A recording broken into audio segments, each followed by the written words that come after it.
ప్రపంచవ్యాప్తంగా ట్రేడింగ్ అనేది 90% సముద్ర మార్గం గుండానే జరుగుతుంది. ఎవరైతే సముద్రాన్ని కంట్రోల్ చేస్తారో వాళ్ళు ఈ ప్రపంచాన్నే కంట్రోల్ చేస్తారు. అయితే ఒక పెద్ద నౌక దాదాపు 300 కంటైనర్లు వేసుకొని ఆ నౌక అనేది షిప్పింగ్ ప్రయాణం అనేది మొదలుపెట్టింది. ఇది యూరోప్ దేశం నుంచి ఏషియా ఖండంలోకి రావాల్సి ఉంటుంది. అయితే ఈ షిప్పింగ్ ఇండస్ట్రీలో ఒక చిన్న షార్ట్కట్ రూట్ అనేది ఉంది. అదే ఈజిప్ట్ దగ్గర ఉండే సూయేజ్ కెనాల్. మరియు ఈ కెనాల్ అనేది మనిషి తనంతటికి తానుగా సృష్టించింది. మరియు ఈ కెనాల్ అనేది డైరెక్ట్గా యూరోప్ ఖండంలోకి ఎంటర్ అవుతుంది. మరియు దీని కారణంగానే యూరోప్ నుంచి ఏషియాకి ఒక చిన్న అడ్డుదారి మరియు షార్ట్కట్ అనేది క్రియేట్ అయింది. అయితే అదృష్టవశాత్తు ఈజిప్ట్ దేశానికి ఈ షార్ట్కట్ ద్వారంగా ప్రతి సంవత్సరం కొన్ని $1 మిలియన్ వాళ్ళకి వ్యాపారం అనేది జరుగుతుంది. ఎవర్ గ్రీన్ అనే ఒక షిప్ అనేది దాని టోల్ టైం వచ్చినప్పుడు అది ఈ సూయేజ్ కెనాల్లో పాస్ అయింది. మరియు దురదృష్టవశాతం ఆ రోజు గాలి చాలా తీవ్రంగా ఉండటం కారణంగా సూయేజ్ కెనాల్లో ఆ ఎవర్ గ్రీన్ షిప్ అనేది ఒకేసారి అడ్డంగా తిరగటం అయితే జరిగింది. దీని కారణంగా షిప్ రూట్ అనేది బ్లాక్ అయిపోయింది. మరియు ఏ ఒక్క షిప్ కూడా సూయేజ్ కెనాల్ లోపలికి రాలేదు మరియు వెళ్ళలేదు. మరియు దీని కారణంగా ఎమ్మటనే ఈజిప్ట్ గవర్నమెంట్ ఈ ప్రాబ్లమ్ని సొల్యూషన్ తీసుకుందాం అని చెప్పేసి వాళ్ళు ఏం చేశారంటే పెద్ద పెద్ద టర్బోట్స్ అనేవి అక్కడ తీసుకురావటం అయితే జరిగింది.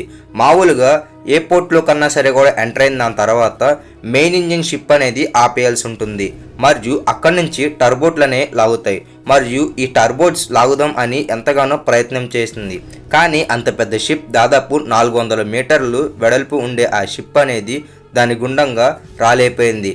మరియు ఇది 1000 మీటర్ల దాకా లెంత్ అనేది ఉంటుంది. అయితే ఈ షిప్ ఎంత మాత్రం కలపోయేసరికి వాళ్ళు ఏం చేయాలో అర్థం కాలేదు. మరియు దీని కారణంగానే వీళ్ళు ఆల్టర్నేట్ సొల్యూషన్ అనేది వెతికారు. మరియు దీంతో పాటుగా కొన్ని కంటైనర్స్ అనేవి వాళ్ళు దింపేద్దాం అనుకున్నారు. మరియు వాళ్ళు ఎంత చేసినా కానీ కూడా ఎలాంటి ప్రయోజనం అయితే లేదు.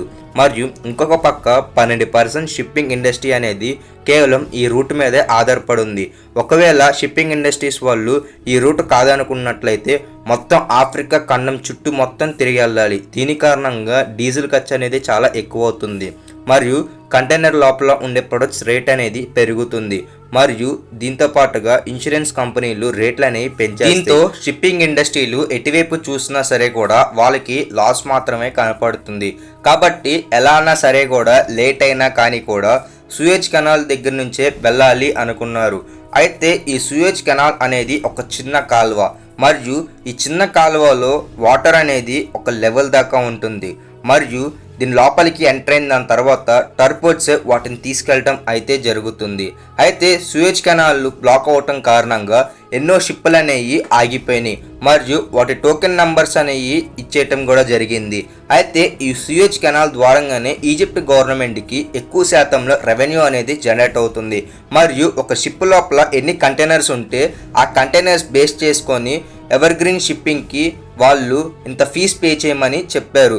కాబట్టి ప్రతి సంవత్సరం ఇలాగా ప్రతి షిప్పింగ్ ఇండస్ట్రీ నుంచి వాళ్ళకి డబ్బులు అనేవి ఈజిప్ట్ గవర్నమెంట్కి రెవెన్యూగా ఈ సూయేజ్ కెనాల్ నుంచి వస్తుంది. మరియు ఎప్పుడైతే ఒక్కసారిగా ఈ షిప్ అనేది ఇరుక్కుపోవటం జరిగిందో దాని కారణంగా ఎమ్మటనే సూయేజ్ కెనాల్కి రావాల్సిన $1 మిలియన్ అయిన టోల్ ఫీజ్ అనేది ఒక్కసారిగానే ఆగిపోయింది. మరియు ఎన్నో షిప్పులు బయట ఆల్రెడీ టోకెన్ అమౌంట్ పే చేసి వెయిట్ చేస్తున్నాయి. మరియు ఇంకొక పక్క ఇన్ఫ్లేషన్ అనేది పెరిగిపోతుంది. మరియు గూడ్స్ యొక్క ప్రొడక్ట్ ప్రైజెస్ అనేవి ఇన్ టైంలో డెలివరీ చేయకపోతే వాటి ప్రైజెస్ అనేవి పెరిగిపోయే ఛాన్సెస్ అనేవి ఉన్నాయి. మరియు దీని కారణంగా షిప్పింగ్ ఇండస్ట్రీ ఏం చేయాలో అని చెప్పేసి ఆలోచిస్తున్నాయి. మరియు ఇంకొక పక్క ప్రపంచవ్యాప్తంగా ప్రతి ఒక్క కంటైనర్ షిప్ మరియు దీంతో పాటుగా షిప్పింగ్ ఇండస్ట్రీతో ఉన్న వాళ్ళు మరియు గూడ్స్ సప్లై చేసే వాళ్ళందరూ ఈ సూయేజ్ కెనాల్ వైపే చూడటం జరిగింది. మరియు ఈజిప్ట్ గవర్నమెంట్ ఎలాంటి డెసిషన్ తీసుకుంటుంది అని చెప్పేసి అందరూ వెయిట్ చేస్తున్నారు. మరియు ఈ షిప్ ఆగిపోవటం కారణంగా రోజుకి దాదాపు 1000 కోట్ల దాకా లాస్ అనేది రావటం అయితే జరిగింది. మరియు ఏం చేయాలి అని చెప్పేసి ఆలోచించినప్పుడు ఈ సూయేజ్ కెనాల్ లోపల నుంచి ఎలా అన్నా సరే ఈ షిప్ని బయటికి తీసుకురావాలి అనుకున్నారు. అయితే సూయేజ్ కెనాల్ లోపల ఇలాంటి ప్రాబ్లం ముందుగానే వస్తుంది అని చెప్పేసి వాళ్ళు ముందు జాగ్రత్తగానే ఇంకొక షిప్పింగ్ రూట్ అనేది వాళ్ళు ఓపెన్ చేయాలనుకున్నారు. కానీ దానికి చాలా సమయం పడుతుంది. మీరు చూసినట్లయితే సూయేజ్ కెనాల్ లోపల షిప్ ఇరుక్కున్న దాని తర్వాత ఎన్ని షిప్స్ అనేవి ఆగిపోయినాయో మీరు రైట్ సైడ్లో మీరు గమనించగలుగుతారు.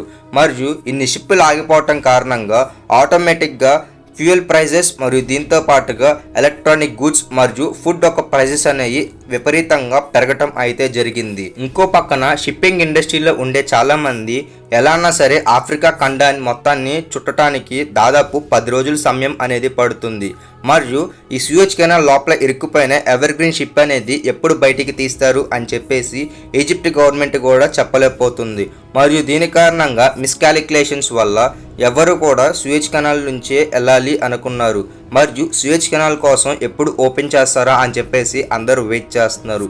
మరియు అప్పుడు కోవిడ్ టైం, మరియు ఆ టైంలోనే ఎక్కువగా ఫుడ్ మరియు దీంతో పాటుగా ప్రొడక్షన్స్ అనేవి చాలా వటుగా ఆగిపోయినాయి. అప్పుడప్పుడే మళ్ళీ రీస్టార్ట్ అవుతున్నాయి.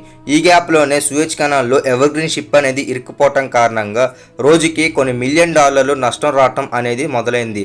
మొత్తం షిప్పింగ్ ఇండస్ట్రీ అందరికీ ఈ నష్టం అనేది ఈక్వల్గా రావటం అయితే జరిగింది. అయితే సూయజ్ కెనాల్ లోపల ఈ షిప్ని బయటికి తీసుకురావడానికి పెద్ద పెద్ద ఎక్స్కవేటర్ని వాళ్ళు తీసుకురావటం అయితే జరిగింది.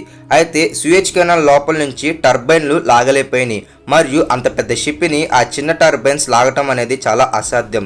సూయజ్ కెనాల్ సైడ్ లెఫ్ట్ సైడ్లో మటుకు స్లాంట్గా ఇసుక గోడలు అనేవి ఉంటాయి, మీరు ఇమేజ్లో చూసినట్లయితే. అయితే ఈ కింద ఇసుక ఉండటం కారణంగానే షిప్ అనేది ఇరుక్కుపోయి కొంచెం కూడా కదలట్లేదు. ఎలా అన్నా సరే కూడా ఈ ఇసుకను తీసేస్తే షిప్ అనేది ఆటోమేటిక్గా మనకు నచ్చినట్టు మూవ్ చేయగలుగుతాం.